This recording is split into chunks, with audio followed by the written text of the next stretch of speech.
There's no scary formula in this story. Addition, subtraction, multiplication, division. That's all it takes.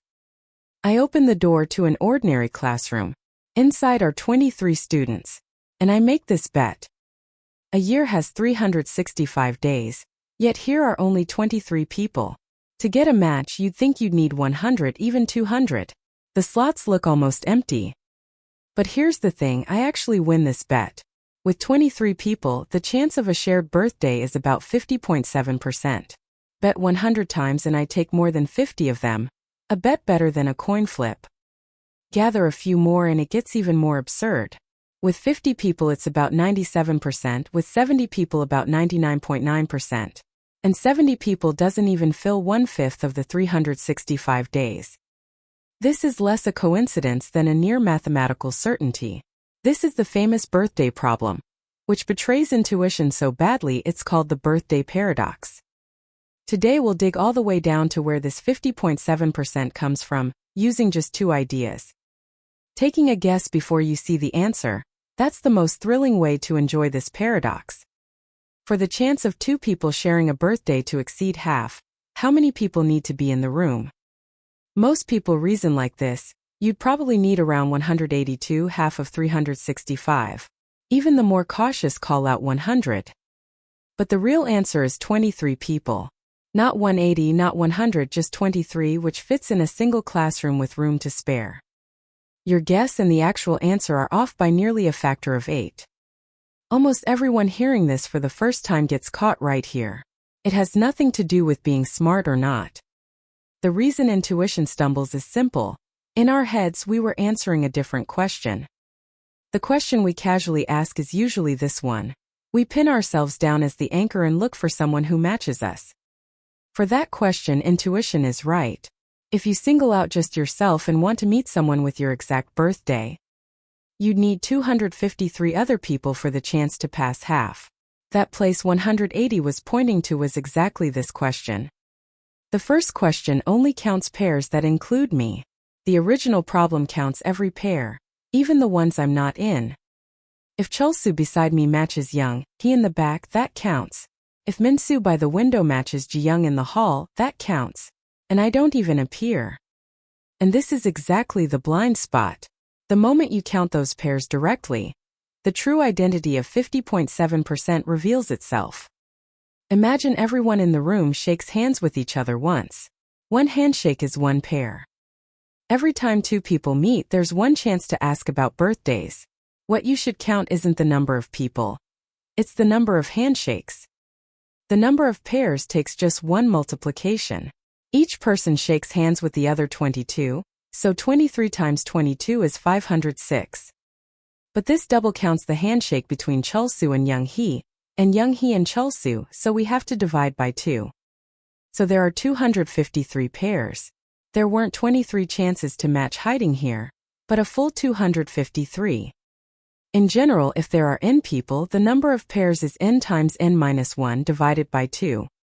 You don't need to memorize the formula. People grow one by one, but pairs grow far faster, just take away that feeling. With 3 people there are 3 pairs, with 10 there are 45, with 20 there are 190, and at 23 it shoots up to 253. In the picture, the red line, the number of people, rises gently at a slant. But the blue bars, the number of pairs, shoot straight up.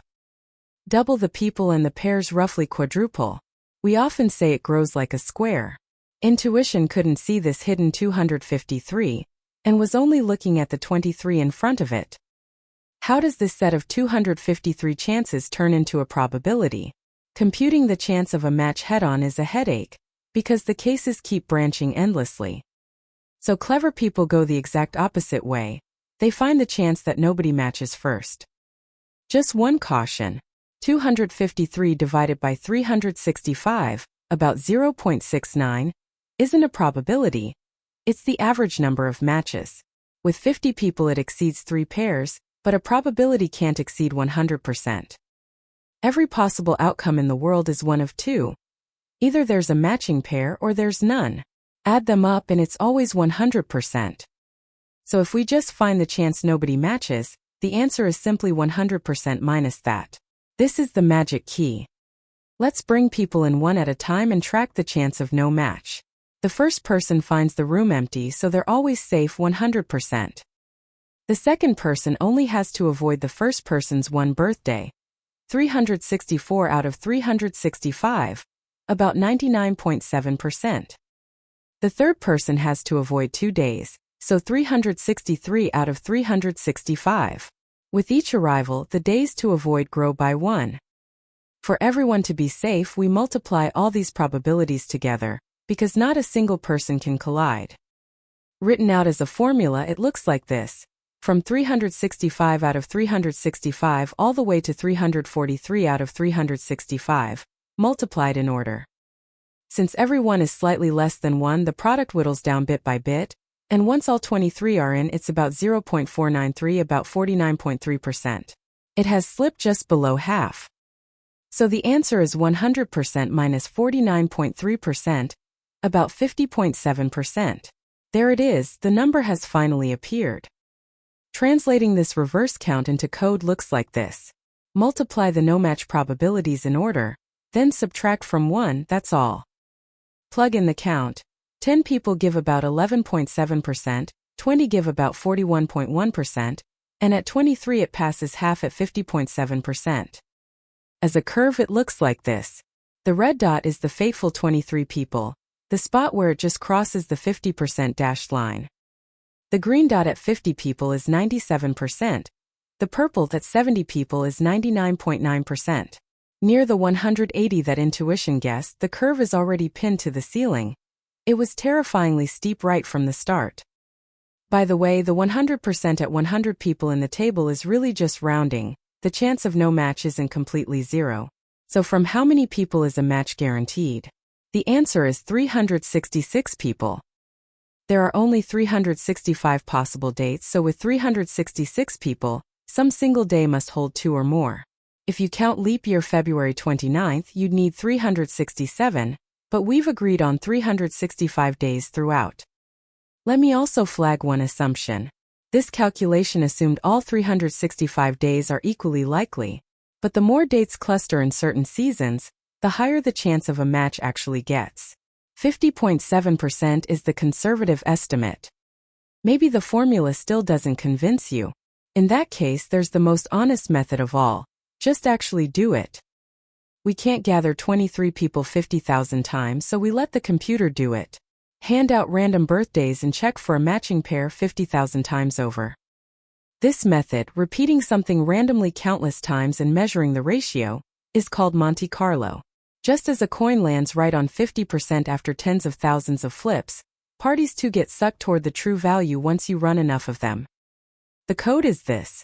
Scatter random birthdays across 50,000 parties, sort them, and if neighbors match, count it as a collision.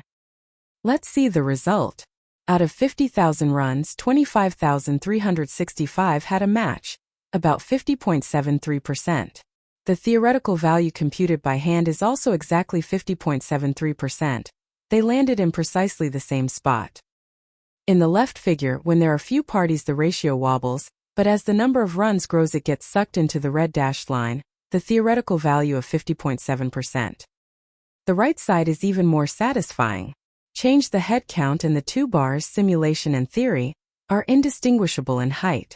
The computer knows nothing about multiplying fractions, yet by doggedly repeating 50,000 times it lands in the same place.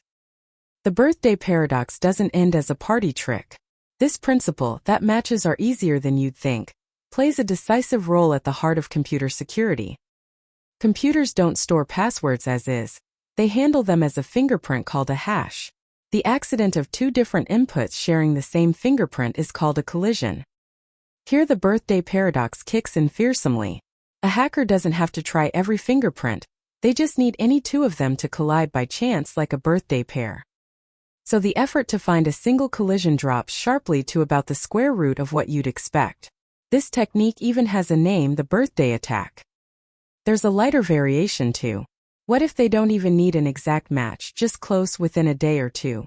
This happens far more easily. Astonishingly, it takes just 14 people for the chance of two people being similar, within 1 day of each other, to exceed half. The code for counting similar birthdays is this. It looks at the gaps between neighbors, plus the circular gap connecting the last back to the first, and measures the smallest difference. Here are the results. An exact same day takes 23 people, within a one-day gap takes 14 people, and within a one-week gap takes just 7 people. The blue curve is the exact same birthday we've watched all along. Loosen the condition slightly and the whole curve slides to the left. The orange curve already passes half at just 14 people, and the green curve at just 7. If merely being similar is enough, matches get this easy. This is the real lesson of the birthday paradox. Coincidences are overwhelmingly more common than intuition believes. Drop the narrow view and count the hidden pairs, and what looked like a miracle becomes the obvious. Let's return to that first classroom. 23 people, empty slots. It still looks bare, but now we see the 253 pairs that were hiding behind it. We were wrong not because we were dumb, but because we counted only the visible 23 people and missed the invisible 253 pairs. The tools we used today were nothing fancy. Count the pairs, not the people, and count no match in reverse instead of a match. Multiplication and subtraction, plus the courage to twist your perspective once. With just that, we toppled the trap of intuition, and the conclusion reached all the way to hacker attacks and how we make sense of coincidence. If math used to scare you, taking away just one thing today is enough. Sometimes the answer isn't hard, we've simply heard the question slightly wrong. If today's video helped you, please subscribe and like. See you in the next one.